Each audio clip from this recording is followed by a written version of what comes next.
राजा विक्रम और गुप्त खजाने की खोज। प्राचीन काल में भारत के दक्षिण में एक विशाल और समृद्ध राज्य था जिसका नाम था विजयगढ़। वहाँ के राजा विक्रम बेहद न्यायप्रिय, वीर और बुद्धिमान थे। उनकी प्रजा उनसे बहुत प्रेम करती थी। एक दिन एक वृद्ध साधु दरबार में आया और राजा से मिलने की इच्छा जताई। राजा ने उसे ससम्मान बुलाया। साधु ने कहा, महाराज, आपके राज्य के पश्चिमी जंगलों में एक गुप्त खजाना छिपा है। उसे प्राप्त करने वाला न केवल अपार धन का मालिक बनेगा बल्कि वह अजेय भी हो जाएगा। लेकिन खजाने की रक्षा एक प्राचीन श्राप करता है। यदि कोई इसे पाने में असफल होता है तो वह और उसका वंश समाप्त हो जाएगा। राजा विक्रम ने साधु की बात को ध्यान से सुना और उससे पूछा, क्या आप उस खजाने का रास्ता बता सकते हैं? साधु ने मुस्कुराते हुए कहा, रास्ता बताऊंगा, लेकिन ध्यान रहे, ये यात्रा आसान नहीं होगी। आपको अपनी बुद्धि, साहस और संयम का परिचय देना होगा। खजाने की खोज का आरंभ। साधु ने राजा को एक मानचित्र दिया जिसमें जंगल के भीतर खजाने का स्थान चिन्हित था। राजा विक्रम ने अपने सबसे विश्वासपात्र मंत्री सोमदेव और सेनापति रणवीर को साथ लिया और यात्रा पर निकल पड़े। जंगल घना और रहस्यमय था। तीनों ने रास्ते में कई अद्भुत घटनाओं का सामना किया। पहले उन्हें एक विशाल अजगर ने रोका। सोमदेव ने सुझाव दिया कि लड़ाई से बेहतर है कि हम चालाकी से काम लें। विक्रम ने अपनी तलवार म्यान में रख दी और अजगर से कहा, तुम हमारी राह में क्यों बाधा बन रहे हो? हम तुम्हारा कोई नुकसान नहीं करेंगे। अजगर ने विक्रम की शांत और दृढ़ आवाज सुनकर रास्ता छोड़ दिया। रहस्यमयी गुफा। आगे बढ़ते हुए वे एक प्राचीन गुफा के पास पहुंचे।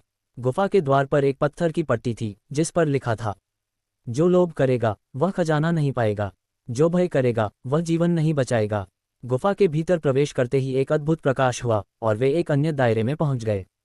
वहां उन्हें एक बूढ़ा व्यक्ति मिला जो कहने लगा, इस खजाने तक पहुंचने के लिए 3 परीक्षण होंगे। पहला साहस का, दूसरा त्याग का और तीसरा सत्य का। जो इन तीनों में खरा उतरेगा वही खजाने का अधिकारी होगा। 3 परीक्षाएं। पहली परीक्षा। उन्हें एक विशाल कक्ष में ले जाया गया जहां अग्नि की दीवार खड़ी थी। बूढ़े व्यक्ति ने कहा, यदि तुम्हारा दिल शुद्ध है तो यह अग्नि तुम्हें नहीं जलाएगी। राजा विक्रम ने बिना डरे दीवार की ओर कदम बढ़ाए। अग्नि ने उन्हें छुआ लेकिन उनका कुछ भी नुकसान नहीं हुआ। दूसरी परीक्षा। अब वे एक ऐसे कक्ष में पहुंचे जहां ढेर सारा सोना और हीरे जवाहरात बिखरे पड़े थे। बूढ़े व्यक्ति ने कहा, यदि तुम इस खजाने के लिए लालच करते हो तो यहीं समाप्त हो जाओगे। राजा ने सोने को अनदेखा कर दिया और आगे बढ़ गए। तीसरी परीक्षा। अंतिम परीक्षा में राजा को अपने मंत्री सोमदेव और सेनापति रणवीर में से एक को त्यागने का निर्णय लेना था। बूढ़े व्यक्ति ने कहा, दोनों में से एक को मरना होगा ताकि खजाना तुम्हें मिले। राजा विक्रम सोच में पड़ गए। उन्होंने कहा, मैं अपने प्रियजनों को त्याग नहीं सकता। यदि खजाना पाने के लिए किसी का जीवन देना पड़े तो मैं ये खजाना नहीं चाहता। श्राप का अंत। जैसे ही राजा ने ये कहा, पूरा वातावरण बदल गया। बूढ़ा व्यक्ति एक दिव्य रूप में परिवर्तित हो गया। उसने कहा, राजन, तुमने अपनी बुद्धि, साहस और सत्यनिष्ठा से यह सिद्ध कर दिया है कि तुम इस खजाने के योग्य हो। ये खजाना अब तुम्हारा है।